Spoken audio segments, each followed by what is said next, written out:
What's up guys, this is Ronnie. Welcome back to tutorial 94, and today we'll see how to create or how to set new node property by reading CSP inputs.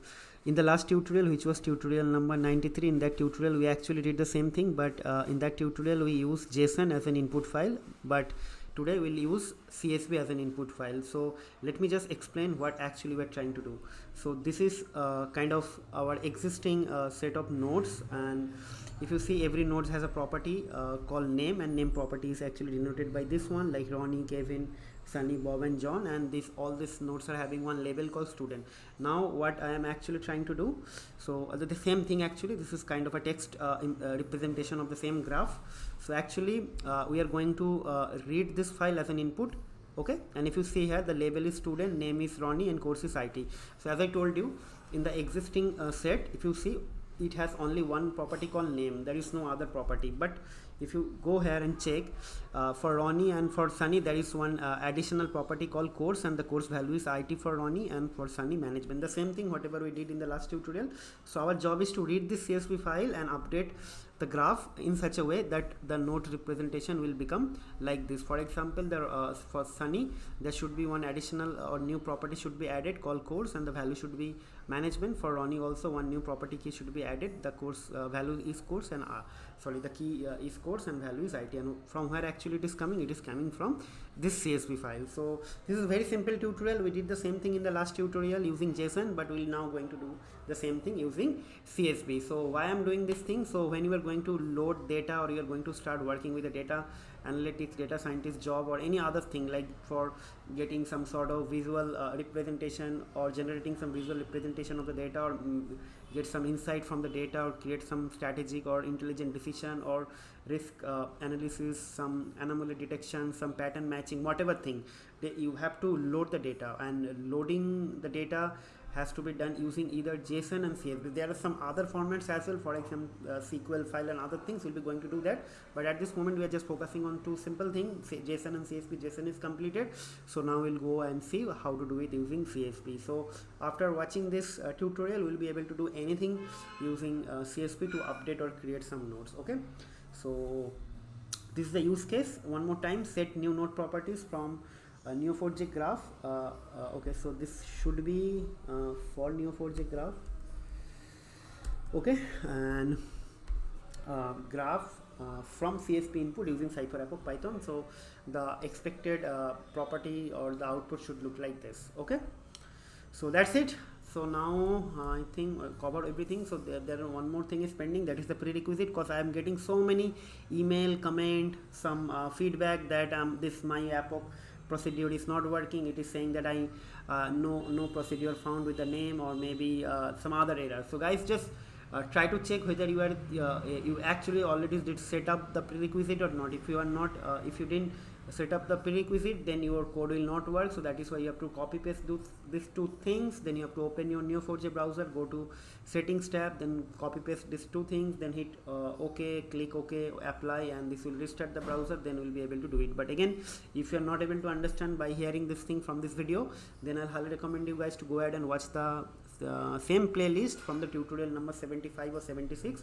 There actually I explain each and everything from detail, from scratch, and I demonstrated everything like one by one in stepwise, so it will be easier for all of you. And also, it is not recommended to just watch this tutorial in between if you skip some tutorial, this is not recommended. Actually, I'll highly recommend you guys to go ahead and start watching the tutorial from the beginning, because this is a huge playlist, and every playlist or every tutorial is actually connected to the previous previous video. So please go ahead and watch the series from the beginning, then actually you'll be able to get some idea inside, and also this will actually help you to grow in other aspects as well. Okay, so other things will be kind of simple copy pasting of the code and the output that I'll do once the video is completed. So no more talking, so let's just go ahead and start writing the code. So first thing first, let me check in my Neo4j browser if I have actually some nodes created, not. If not created, we'll try to create the node, and let's see. Okay, I have nodes created: Kevin, Bob, Ronnie, Sunny, John. Let me just open my slide. Let's see what is the thing. So Ronnie, John, Kevin, Sunny, Bob, so everything is fine, and it should contain only one property called name. Let's check the text representation of this thing. So same thing, Ronnie, Sunny, John, name. Okay, so everything is fine, no problem. So right now we'll be going to load the CSV file. So CSV file is actually placed in my JSON data directory, and the name is called sample.csv. if you see, label is like this: label, name, course, 3 header, then student is label, here is student, name is Ronnie and Sunny, course is IT and management. So we'll try to load this file first, and after that we'll go ahead and read this file content, and after that we'll try to manipulate this thing. So first thing first, call epoch.load.csv, and after that we'll be going to put something like that file like this. Okay, like this. Then it should be users, then Ronnie, then data, then JSON underscore data, and after that it should be sample.csv. let me check whether actually this is the correct path. Yes, users, Ronnie, data, JSON data, sample.json. so in my case it will be just sample.csv. okay, and once this is done, so let me just display the file contents using yield map. Okay, so it should return all the maps. So I got the map, if you see here. So that's it. So now what we'll do, we'll try to read the existing graph when compare with the label. If it is student, then we'll go ahead and change the attribute, or sorry, we'll go ahead and set the attribute for course, and this for the specific node for which the names is equal to this name and this name. Okay, so the same thing whatever we did. So next thing is that we'll see unwind map dot course as course, then unwind map dot label as label. Okay, then unwind map dot name as name. Okay, so this is done. Now we'll try to find out one node. So it should be match a, and inside that should be name, and this name should be equals to this name. Means I'm trying to find a node where this name should be equals to the name whatever we are getting from the graph. Okay, so it should be na, not m. This is a variable, so like this. Okay, so this is done. So then again we'll unwind the label. So it should be unwind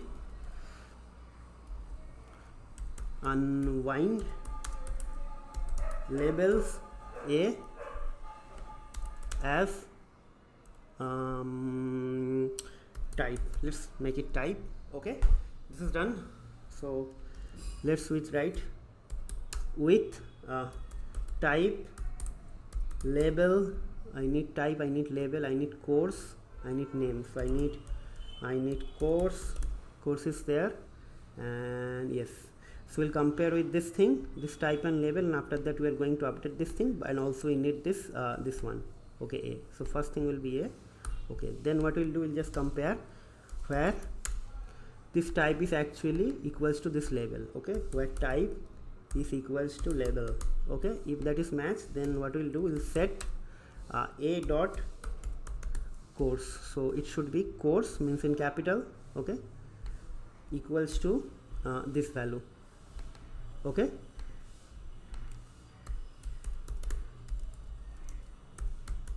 and after that we'll just return a. So it should return two nodes, Sunny and Ronnie, and it should be updated with this thing. Okay, return a. So I believe I haven't done anything wrong. So let's execute this thing first. Yes, if you see, I got node a, course is updated with IT for Ronnie, and course is updated with management for Sunny. If you go and check the representation, you get this thing. Okay, so I believe you guys understand this thing whatever we are doing here. So let me just copy paste this thing, and after that we'll try to explain what actually I did. Okay, So let me just write down this thing here first. What happened?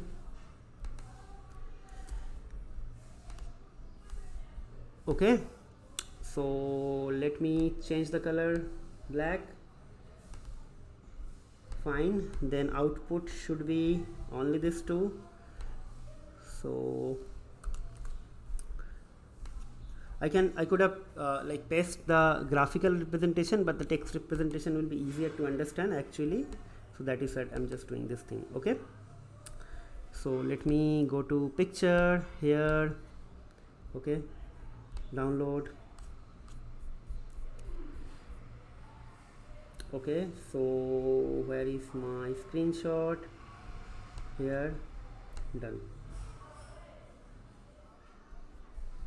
So next thing is that we'll be going to achieve we'll try to achieve the same thing from Python. But before I go ahead and do this thing, let me just explain one more time. So here actually I am getting the map value from the CSP, and after that I'm just unwinding this different columns or different headers from CSP: course, label and name. We have three header for CSP, so it means three attribute potentially we can get. So I'm just iterating through everything or unpacking everything using unwind, and after that I'm trying to match one node which is having the same name whichever we are getting from the file here, and after that I'm comparing this label. Actually for getting the labels I'm actually again unpacking all the labels every single label within the labels collection, and once that is done we are actually setting this course from this course actually. Okay, that's it. So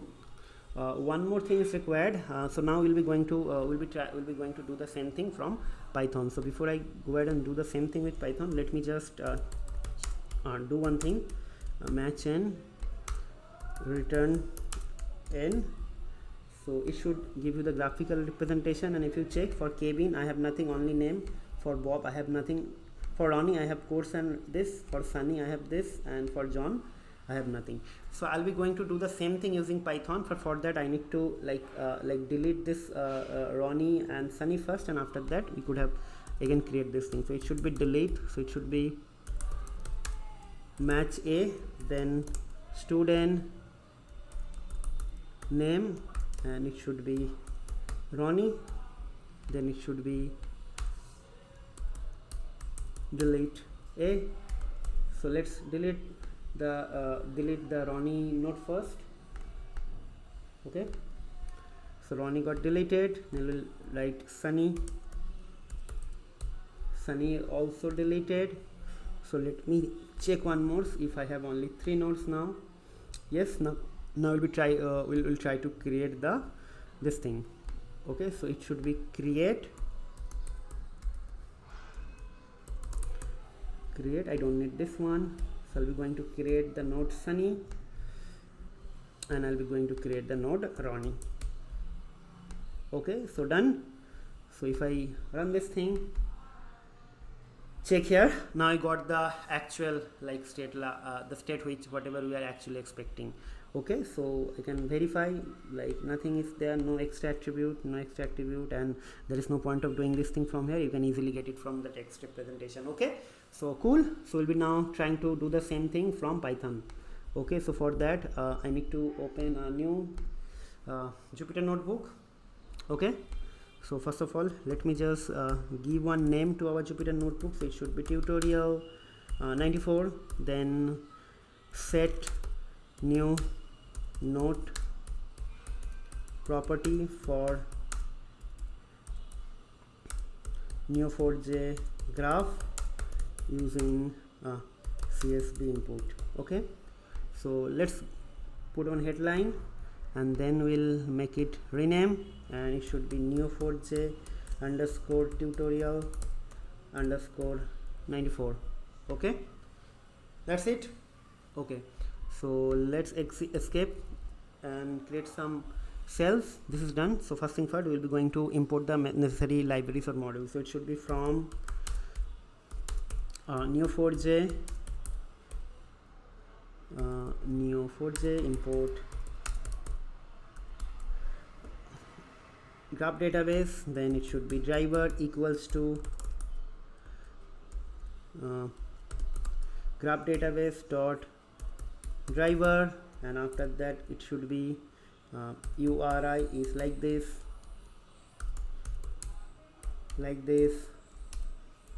and like this. Okay, then it should be session equals to driver dot session like this. Okay, and we'll now write down our user ID and password, and again I am just going to repeat the same line. Don't try to put or don't try to use hard-coded password and user ID. This is not the right practice. Just for sake of giving you guys the understanding of the different Cypher context and other thing, I'm using this thing, but in ideal case you should use some config file or environment variable, or probably you could ask your cybersecurity team, so they will set up some sort of like privilege access management setup or connector, so that your password and user ID will be picked automatically, and it should be like kind of rotation based, the credentials. So try to follow that. This is not a right idea.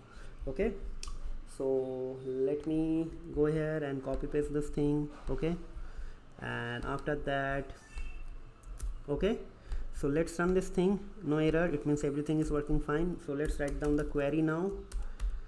So query will be copy pasted from here. So let me go here.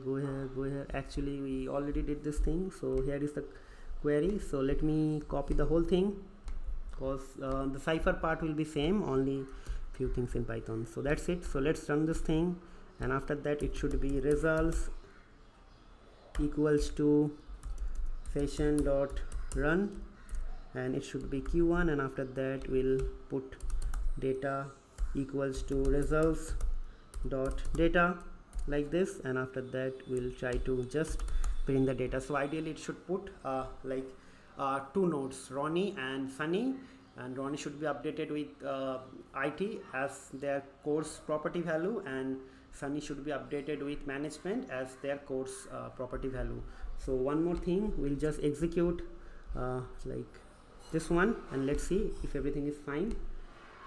See, everything is fine, no extra like properties, only name. So if I execute this thing from here, and after that if I check it here, it should be updated, but there is no point of checking it there. You can do it, but when I'm saying that I just already put this thing here, so it should present or display the contents here as well for two nodes, Ronnie and Sunny. Okay, so it's done. So let's execute this thing.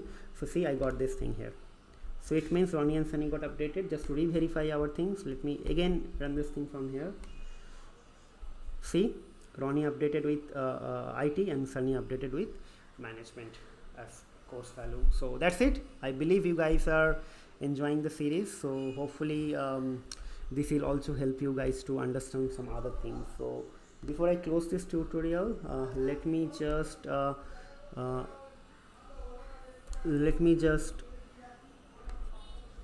copy paste or take a screenshot of this thing, or else I'll forget, because in the last tutorial I didn't do it and I actually forgot, and after that later on I have to do it.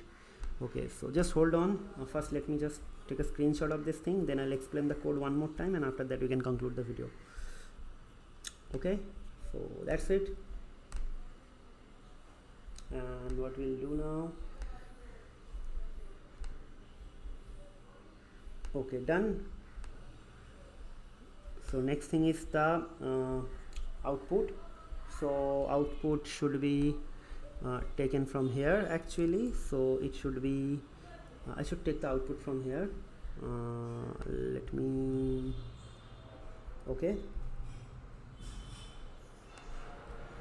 okay, so let me take the output from here. Okay,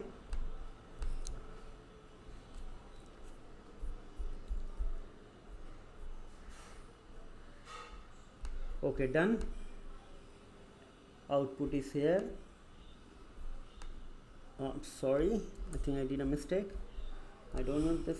Okay, let me just, okay, fine, everything is fine. Let me just save this thing. Okay, so let me just explain the code now. So here actually we are just setting up the connection. We are getting the connection like not getting the connection. We are just setting up the connection over here, and after that we are creating the driver object, and from the driver object we are establishing the session. Once the session is established, we are just writing the query. Let me just explain the query again, because this is not a new query. We already explained. Here we actually are getting the reference of the map means the JSON format of the CSV file, and after that we are unwinding the required properties. Just because we have 3 different headers in the CSV file course level name, we actually unwind everything over here, and after that we are searching one node, or try to search one node for this thing with a name. Basically what is happening here, we are getting one name here, and based on that we are actually searching with this thing. So the moment just is kind of a for looping, like how many names are there. In our case it should be 2, because in our CSV we have 2 lines, so we'll get 2 names. So for every name we are going to search one node, and after that we are trying to get the labels from the node, and after that we are trying to match this label with this value from here from the CSV, and if match found, then we are going to set the course property with a value whatever we are getting from the file, and after that I am returning the node A. And just because we have 2 nodes which is actually going to satisfy this condition, we got this thing Ronnie and Sunny. So that's it. So guys, if you see there, this is kind of complex. I'm not saying this is simple, this is complex, but if you do practice it will become simple. So that is why, like, after watching this video, just don't go ahead and relax or sit and think that you actually learn something. This is going to actually help you, cause maybe it will help you for 1 day, 2 day or 1 month, but eventually if you don't practice, then you will forget, and at the actual time of implementation again you have to come back and watch my videos again. I don't want that you guys should do this thing, because time is precious. So once you watch this video, go and grab some pen and paper, try to visualize, analyze the situation, use case, and try to think about some other use case, and apply the same logic with your own code. And in between that, if you are having any doubt, question, clarification, and you need further explanation, please feel free to write me back. I will try to answer all your queries, but try to write your own code by your own. Okay. And apart from this thing, if you guys are having any other use cases, please feel free to send me. I'll try to incorporate all those use cases in the tutorial. Okay. So enough of talking, guys. We'll see you in the next video. Till then, take care, goodbye, and have a nice day.